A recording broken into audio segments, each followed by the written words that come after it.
Assalamualaikum warahmatullahi wabarakatuh. Selamat sejahtera rakan-rakan di luar sana. Macam mana dengan kehidupan anda semua? Berubah kan? Inilah yang dipanggil sebagai new normal.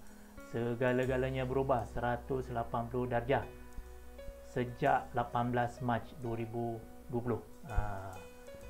Jadi wujudnya video ni pun memang atas kesedaran yang kita kena berubah. Berubah dalam segala segenap bentuk lah, termasuk juga latihan. Kalau dulu latihan lebih kepada kelas kan, face to face, sekarang tak lagi. Sekarang ada satu pendekatan baru di mana e-learning konsep melalui virtual sudah kita boleh katakan sebagai satu keperluan jugalah dengan halangan-halangan yang ada sekarang. Jadi untuk saya banyak bertumpu kepada topik berkaitan dengan management system, dan fokus saya lebih kepada macam mana untuk kita menambah baik sistem sedia ada supaya lebih efektif, lebih berkesan dan paling penting sekali boleh diterima oleh pengguna sistem itu sendiri, ya. Okey, topik sulung yang saya akan kongsikan kepada anda semua adalah berkaitan dengan satu subjek yang penting dalam management system, iaitu internal audit. Cuma internal audit ini adalah satu disiplin yang sangat besar dalam management system. Kalau ikutkan kata orang, makan tak habis lah. Jadi saya akan cuba untuk kongsikan kepada anda bagaimana untuk membina satu audit checklist melalui platform Microsoft Excel dalam design ataupun reka bentuk yang mudah, user friendly dan sangat efektif untuk kita guna pakai sewaktu proses audit. Ini contoh dia, apa yang ada dekat belakang saya ni lah. Memang kita akan nampak proses, ataupun kalau saya nak zoom lebih jelas kepada anda semua, lihat ni belakang saya ni.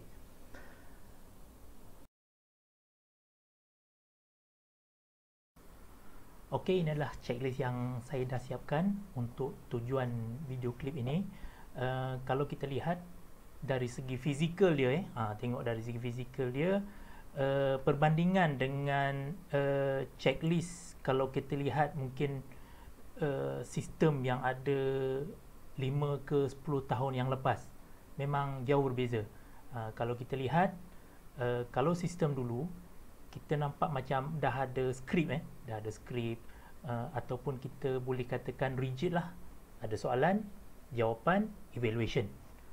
Yang zaman sekarang punya internal audit checklist sepatutnya dah boleh berbeza, sebab ada dua pendekatan yang kita boleh tekankan. Pertama adalah process approach. Kalau tengok dalam checklist ni, ini adalah process approach, proses yang kita nak assess, nak nilai keberkesanannya. Yang kedua, intended outcome, apa harapan yang kita nak untuk membuat kesimpulan, summary, conclusion, hasil daripada penilaian yang kita buat pada proses ini. Melalui inilah penilaian dia ni. Ini penilaian dia. Jadi untuk membuat ataupun mereka bentuk sistem seperti ini, anda perlu ada dua kemahiran. Okey. Kemahiran pertama adalah kefahaman tentang standard itu sendiri, terutama dari segi elemen ataupun clause yang ada dalam standard. Tak kiralah standard yang anda perlu masukkan. Contohnya seperti ISO 9001, ISO 14001 ataupun ISO 45001, ataupun mungkin standard yang bukan dari grup ISO seperti RSPO contoh dia. Mungkin ISCC contoh dia, ataupun kalau standard dari Malaysia, MSPO. Mungkin boleh guna pakai konsep yang sama. Cuma anda juga perlu mahir dengan ilmu berkaitan dengan Microsoft Excel. Ni yang penting sebab kemahiran anda tentang Microsoft Excel sangat-sangat membantu untuk menjadikan checklist kita lebih cantik. Untuk checklist ini, saya menekankan ada 3 fungsi utama yang saya masukkan dalam checklist inilah, iaitu pertama adalah validation data. Ini mungkin siapa yang dah biasa dengan Microsoft Excel, dia tak jadi masalah lah. Sebab kalau ikutkan validation data ini, fungsi ini memang agak baru. Cuma kalau siapa yang dah follow, dah mahir dengan Microsoft Excel, dia tidak jadi masalah. Yang kedua adalah formula. Formula. Ni rasanya ramai yang nak mahir pasal formula. Jadi saya tak perlu nak pergi lebih detail kepada formula. Dan yang ketiga adalah conditional formatting. 3 fungsi ini membantu untuk menjadikan checklist kita lebih cantik. Dan yang paling penting, checklist itu nanti sangat berguna untuk kita applykan sewaktu kita buat audit di lapangan nanti.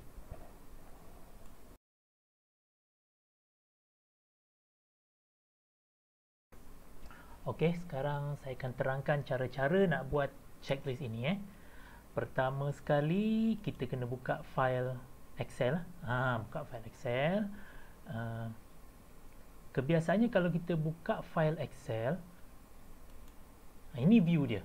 Normal view dia dalam keadaan macam ni. Tapi untuk buat checklist ni kita kena tukar view dia daripada normal view kepada page layout. Bila kita klik page layout, kenapa kita guna page layout adalah untuk memudahkan kita untuk lihat dalam keadaan printed version. Sebab kemudian nanti kita akan masukkan gambar proses yang kita nak akan masukkan dalam audit. Selepas itu kita akan masukkan gambar proses yang kita akan audit, iaitu kita klik pada header dan kita akan masukkan picture. Tapi dalam video ni mungkin tak nampak proses kemasukan gambar ni. Jadi saya akan terangkan. Kita klik pada picture, kemudian kita akan masukkan gambar. Minta maaf lah, laptop ni slow sikit. Saya akan pilih gambar yang ada dalam laptop kita dan kita lihat hasilnya. Mungkin kita akan buat beberapa adjustment lah, seperti position dia mungkin kita nak turunkan bawah sikit. Dan lihat dia turun ke bawah sikit. Jadi ini langkah pertama. Langkah pertama kita buka file. Tapi jangan lupa save dulu. Kita buka file, kita save nama-nama yang kita nak buat lah. Dan kemudian kita masukkan gambar melalui header. Kita letak pada header. Ini proses pertama.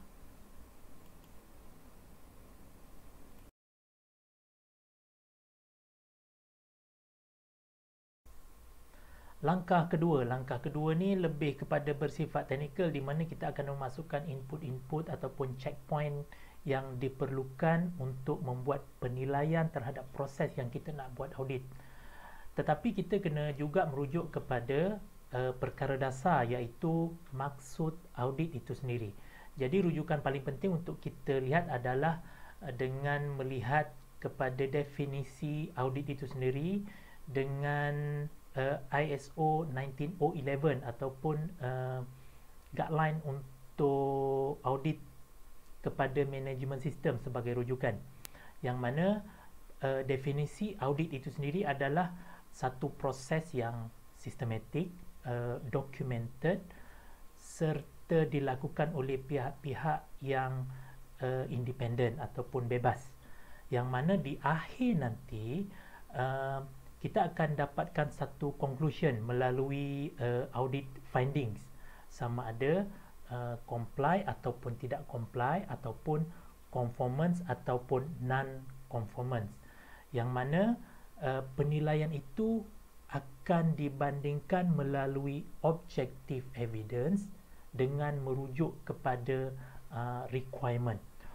Oleh itu, dari point ini kita akan lihat kepada tiga input utama. Pertama adalah requirement. Ini requirement Yang kedua adalah objective evidence. Yang ketiga adalah status ataupun audit findings.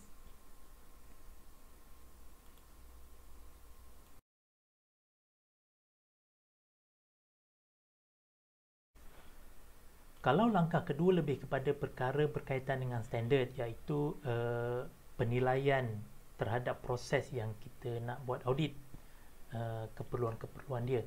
Langkah ketiga pula lebih kepada macam mana kita nak mengeksploitasi fungsi-fungsi yang ada dalam Microsoft Excel.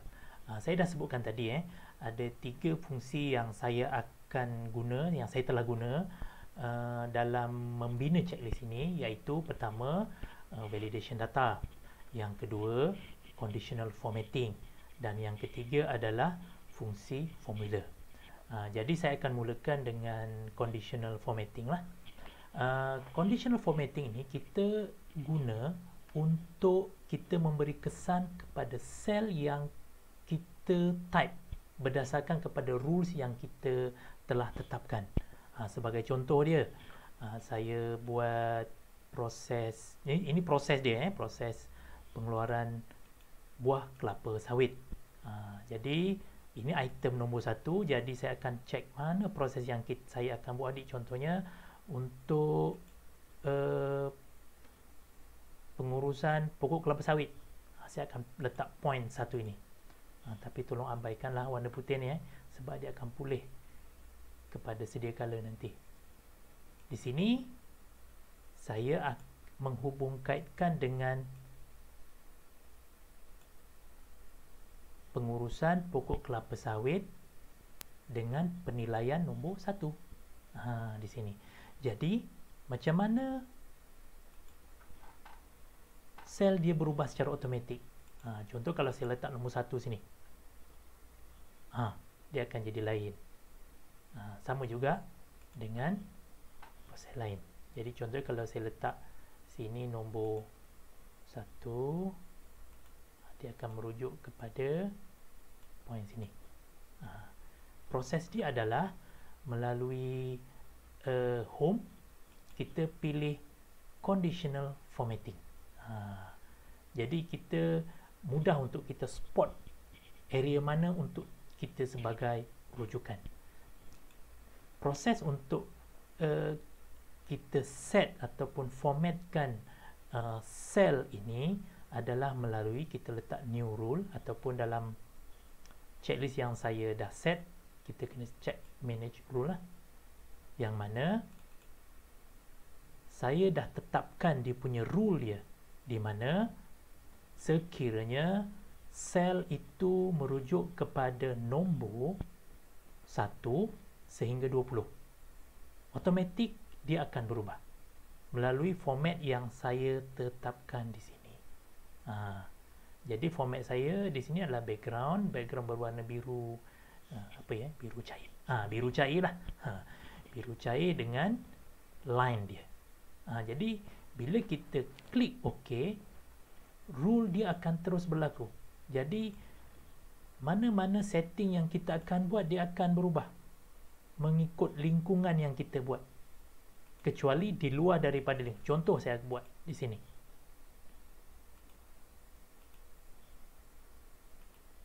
Pun berubah juga. Jadi inilah setting mengikut conditional formatting.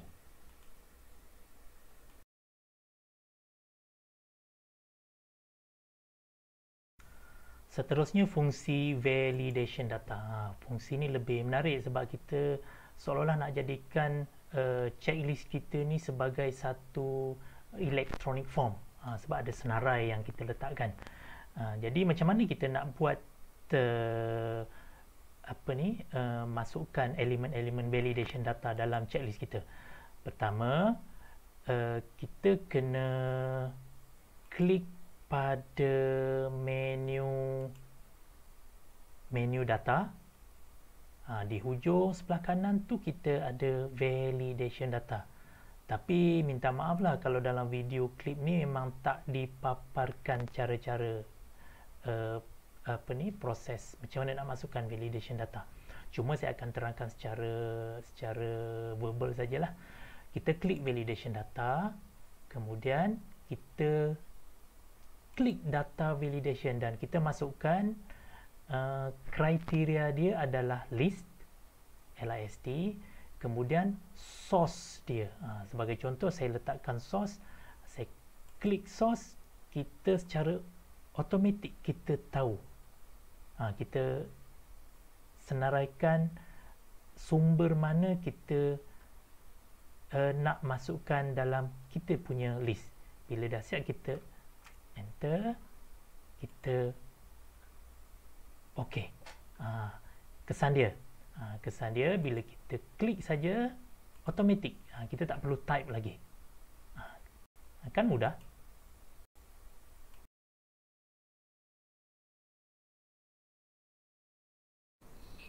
Fungsi validation data juga saya buat setting untuk clause number selain daripada principal number.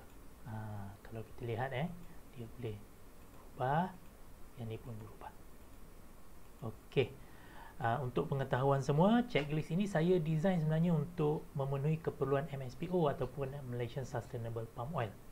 Jadi kalau anda nak design guna struktur yang sama untuk standard lain, saya rasa tak ada masalah, bolehlah follow dia punya step atau langkah-langkah dia. Okey, kita pergi kepada fungsi yang ketiga, iaitu menggunakan formula. Kalau siapa perasan bila saya klik principal number ataupun clause number, sel di bawah dia berubah secara automatik. Kenapa? Saya gunakan formula VLOOKUP ataupun mungkin HLOOKUP pun boleh juga. Rasanya siapa yang mahir dalam Microsoft Excel, dia tak ada masalah lah. Mungkin bagi yang masih baru lagi, dia nampak, oi payah juga ni, tapi canggih. Okey, untuk pengetahuan semua juga, kalau siapa yang masih baru dalam Microsoft Excel, VLOOKUP ini dia ada 3 bahagian yang utama. 3 bahagian utama. Kalau kita lihat sini sekejap saya akan alihkan dia punya, saya akan buat transition. Okey. VLOOKUP dia ada 3 bahagian utama. Yang pertama kita lihat S6 ini. S6 adalah rujukan sel. Maknanya kalau kita lihat dia di sini, rujukan sel adalah merujuk kepada S6. S6. Ini adalah rujukan sel untuk S7.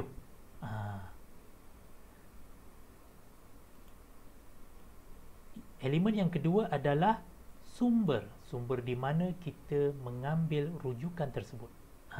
Sumber ni saya letak di sheet nombor 2. Sheet yang kedua. Ini sumber dia. Kita lihat sel dengan sumber dia. Okey. Dan yang ketiga adalah kolom. Kolom keberapa rujukan tersebut. Dalam kes ni untuk sel S7 dia dah merujuk kepada kolom yang kedua. Jadi terhasillah kalau dalam clause number 4.4.4.2i dia akan merujuk kepada OSH plan train first aider.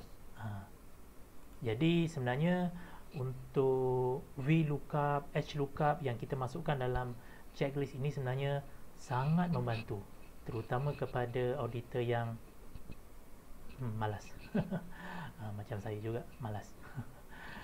Jadi ketiga-tiga elemen dalam ketiga-tiga fungsi dalam Microsoft Excel saya telah masukkan melalui validation data, conditional formatting, ni conditional formatting, dan juga formula. Kita hampir lengkap kita punya checklist.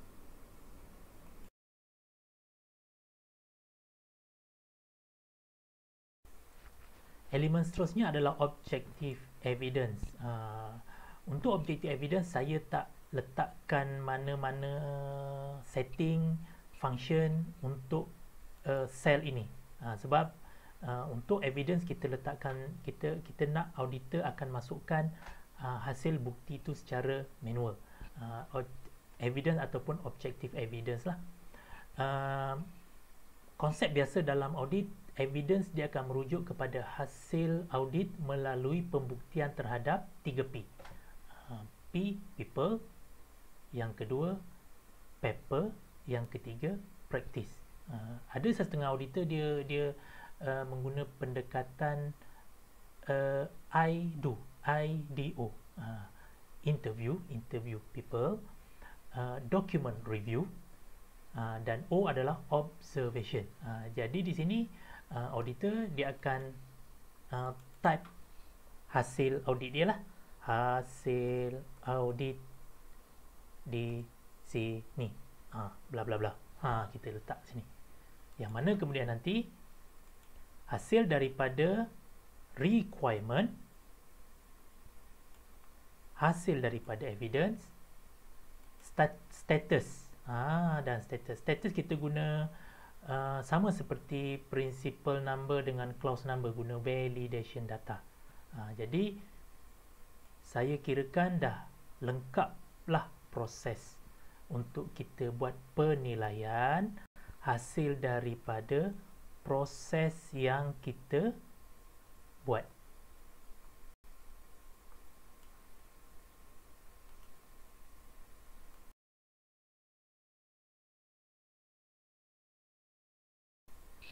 Kita dah hampir lengkapkan kita punya checklist, di mana kita dah siap sedia ada 3 zone atau tiga area yang kita letakkan, iaitu requirement, yang kedua adalah objective evidence, yang ketiga adalah status. Kemudian apa yang kita buat adalah kita copy, kita salin dan kita paste untuk kita jadikan sebagai point-point kepada checklist itu nanti. Kalau dalam checklist ini yang saya dah set, saya letakkan ada berapa ni? Banyak juga ni. Ada, minta maaf, slow. Laptop ni dah pening dah ni. Ada 8 checkpoint untuk internal auditor membuat penilaian terhadap keberkesanan proses pengeluaran kelapa sawit di ladang untuk memenuhi keperluan-keperluan yang ditetapkan oleh MSPO. Okey, mana dah siap?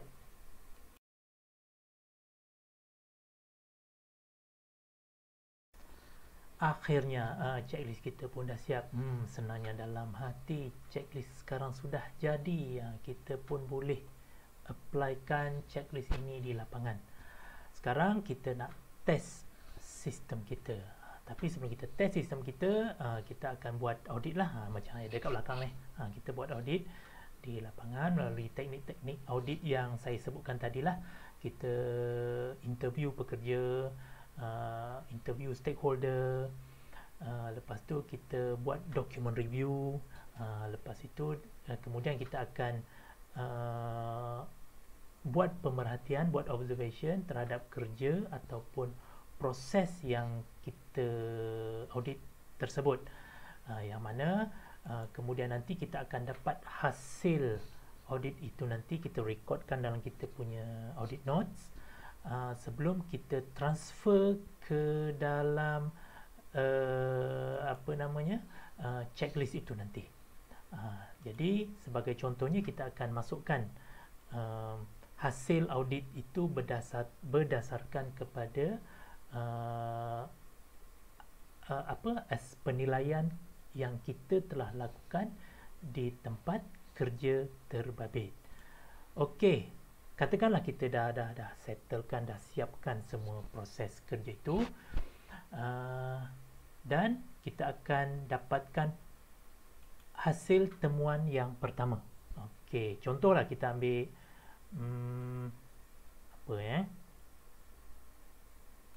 proses penyelenggaraan ladang kelapa sawit. Kita letak nombor 1. Maknanya kita akan merujuk kepada point nombor 1. Kalau dalam MSPO, dia merujuk kepada prinsipal yang ke-6, best practices. Best practices.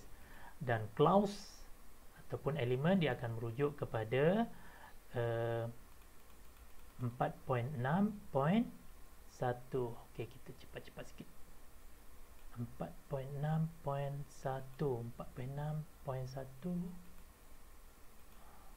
Okeylah, kita pilihlah SOP for site management. Jadi ingat lagi tak saya sebutkan tadi, untuk objective evidence dia akan merujuk kepada 3P: people, paper dengan practice. Jadi objective evidence kita akan merujuk kepada, mungkin kita akan letak blok 3A, tahun tanam 19 ataupun tahun tanam tahun 2000, contoh dia lah.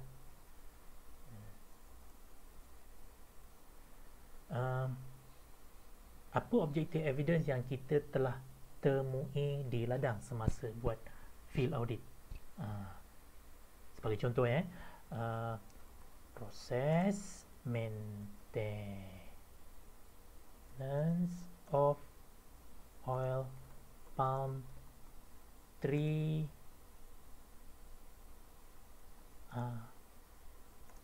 meeting with SOP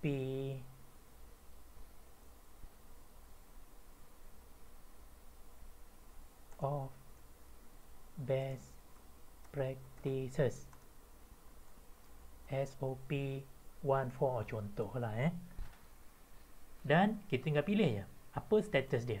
Adakah merujuk kepada conformity, conformance, ataupun opportunity for improvement, proses penambahbaikan diperlukan, ataupun kita merujuk kepada non-conformity. Tapi hasil daripada evidence yang kita masukkan, kita boleh katakan proses yang kita audit adalah conformance. Sekarang kita dah dapatkan satu audit findings berkaitan tentang best practices yang telah kita assess, membuat penilaian di ladang kelapa sawit.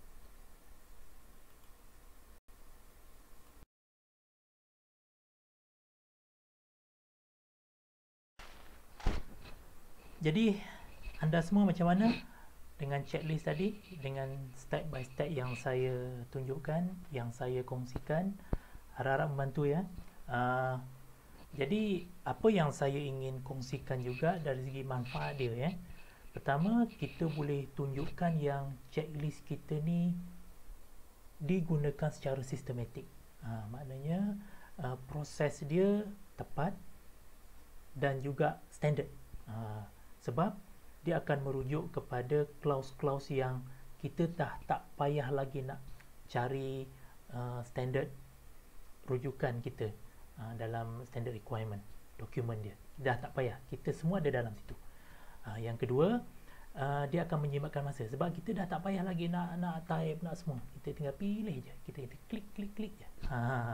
Dan yang ketiga, yang paling penting sekali bagi terutama kepada administrator, mana-mana pihak yang menyelaraskan audit dalaman, memudahkan mereka untuk membuat analisis dari segi trend, dari segi peluang-peluang penambahbaikan, sebab mereka sudah ada pool data yang konsisten. Data tidak berubah walau sedikit pun.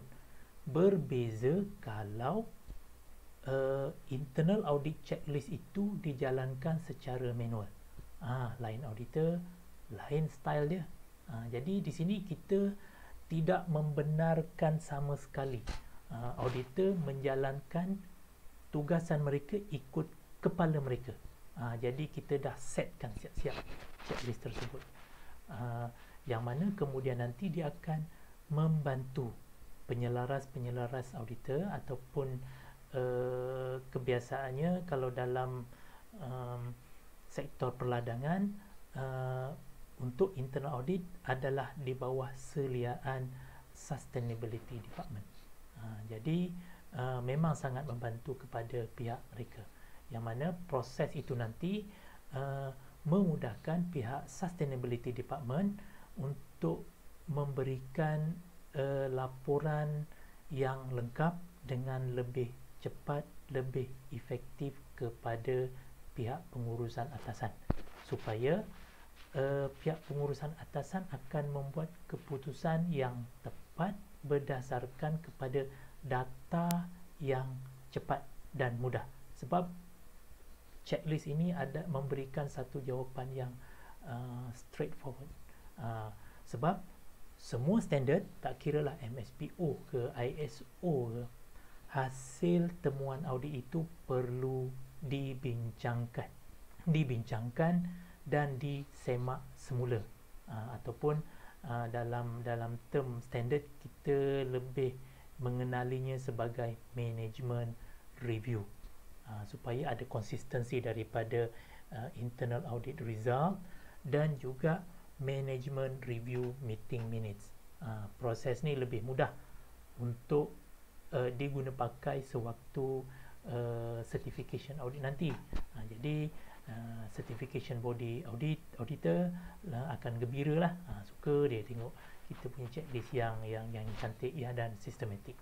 Okey, saya rasa itu saja daripada saya. Harap ia bermanfaat kepada anda semua. Apa yang penting, kita boleh jadikan ia sebagai satu platform untuk menambah baik sistem kita, sebab ini adalah satu cara untuk kita mengambil peluang untuk penambahbaikan berterusan. Okey, terima kasih daripada saya. Semoga anda semua mendapat manfaat daripada video ini. Terima kasih.